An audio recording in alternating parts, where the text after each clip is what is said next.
So Eylon Levy joins us now, former Israeli government spokesman, also now host of Israel, the State of a Nation podcast. A very good afternoon to you, Eylon.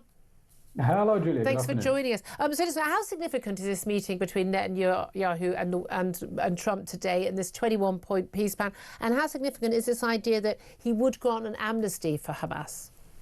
This is crunch time. Israel wants to end the war, the longest war in Israel's history, and it wants to end the war by bringing all the hostages home and removing Hamas from power so it can never start another war ever again. And so really this is a make or break moment where Hamas will be put under pressure to lay down its arms, to free those hostages all in one go and finally put this war behind us. President Trump is presenting a 21-point plan. And that plan basically says either Hamas will dismantle itself or Israel will continue going through the Gaza Strip, dismantling Hamas, taking it apart, and handing it over to some transnational authority that will run the Gaza Strip. Some people talking about Tony Blair. Yeah. Exactly, we were just saying. But there's been this talk, well, OK, anyone can run it. You just can't be Hamas or Fatah or the Iranians. It can't be anyone who poses a threat. Does anyone really want it? I mean, that's the reality, is there's a reason why Egypt hasn't opened its very large border with Gaza. They don't want the Palestinian people. The Jordanians don't want any more. The Saudis don't want any more. No one actually wants these people because they've been so radicalised over the last goodness knows how many years of having Hamas in charge of them. So does anyone really want that job? Well, and that's the horrible truth. No one really wants to govern the Gaza Strip, at least not in a way that commits it to a future of peace next to its Well, Israel didn't want to. Israel walked away 20 years ago. Well, exactly. Israel withdrew from the Gaza Strip 20 years ago and got back rockets on Tel Aviv and the death squads of October 7th who burned families alive in their homes and took hostages into Gaza. And now that we're seeing a lot of pressure on Israel to withdraw from the West Bank as well, Israelis are saying, hang on, how can you guarantee that the same thing that happened in Gaza won't happen in the West Bank on a much larger scale? Yeah. And the real challenge, therefore, after this war, if it ends soon, is going to be how do you transform Gaza from being one big launch pad for attacks against Israel into a peaceful entity that is at peace with its neighbour Israel and isn't committed to more jihad against it. And that's the thing, it's all very well, and we've had a heckle at Labour Party conference with a pro-Palestinian activist saying, oh, Israel committing genocide, mass starvation in Gaza for 2 years. Again, both complete lies. Provably complete lies, but not that stops the government from recognising a Palestinian state on the basis of those lies. But there's been no conditions at all on Hamas in terms of what they had to do, in terms of releasing the hostages. I mean, we're talking bare-sodding minimum at this point, let alone laying down their arms. But realistically, can Netanyahu actually succeed in his aim?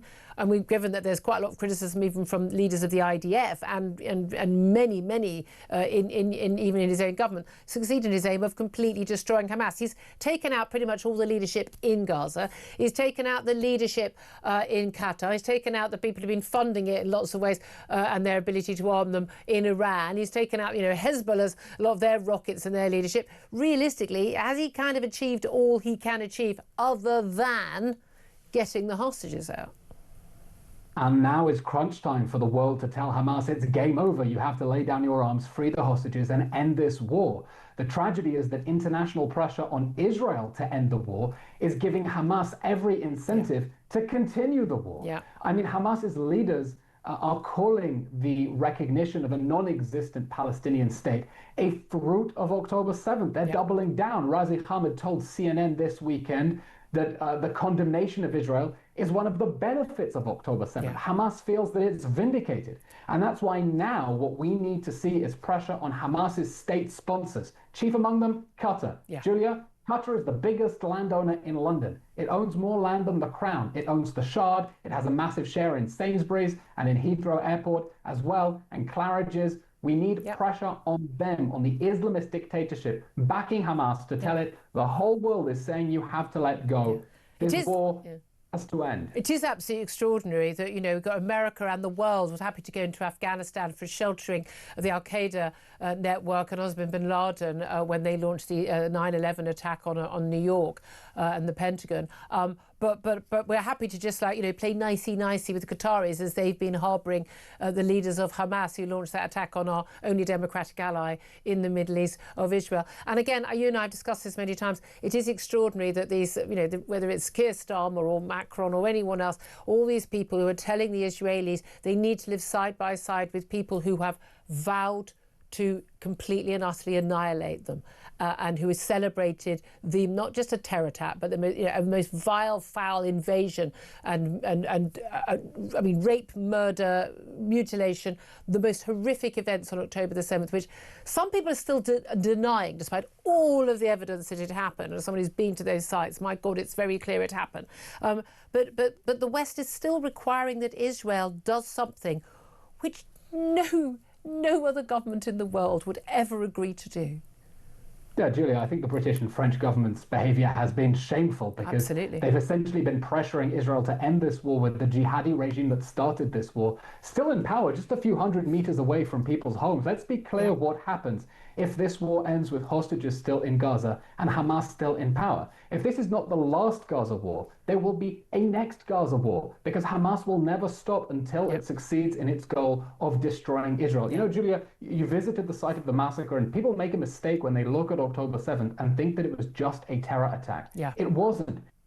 It was the opening shot of what was meant to be a regional war of annihilation against Israel, with all of Iran's proxies. Hezbollah from Lebanon, the Houthis from Yemen, the Iranian regime itself. And Hamas mistimed it, it failed. But that is what Hamas was planning on October 7th. Let's not ignore that reality. What did you make, just finally, of the speech that your Prime Minister Benjamin Netanyahu gave at the UN? And we had this very sort of, staged walkout. Loads of people went into that UN Assembly Hall who wouldn't normally be there, so they could very openly leave. And, oh, look, he's the genocidal leader of Israel, and we're all walking out because we're so moral. What did you make of that, given that they don't seem to feel that way about pretty much any of the genuinely genocidal dictators who they happily sit and listen to and applaud? Yeah, let's remember, most countries in the United Nations are not democracies. Most of them are autocracies, dictatorships of one form or another. And I think we all make a mistake when we attach any moral authority to the United Nations. I saw that many diplomats from mostly Islamic nations walked out of Netanyahu's speech. It didn't impress me. It's something they do every single year. And they did it where the United Nations, which was meant to be a place where we actually sit and listen to alternative points of view and to other world leaders and try to solve things through dialogue. And so walking out in this sort of petulant hissy fit is not only rude, it just undermines the values of the United Nations that they claim to support. Frankly, it's pathetic. I couldn't agree with you more. Eylon Levy, great to talk to you, former Israeli government spokesman, host of Israel State of a Nation podcast.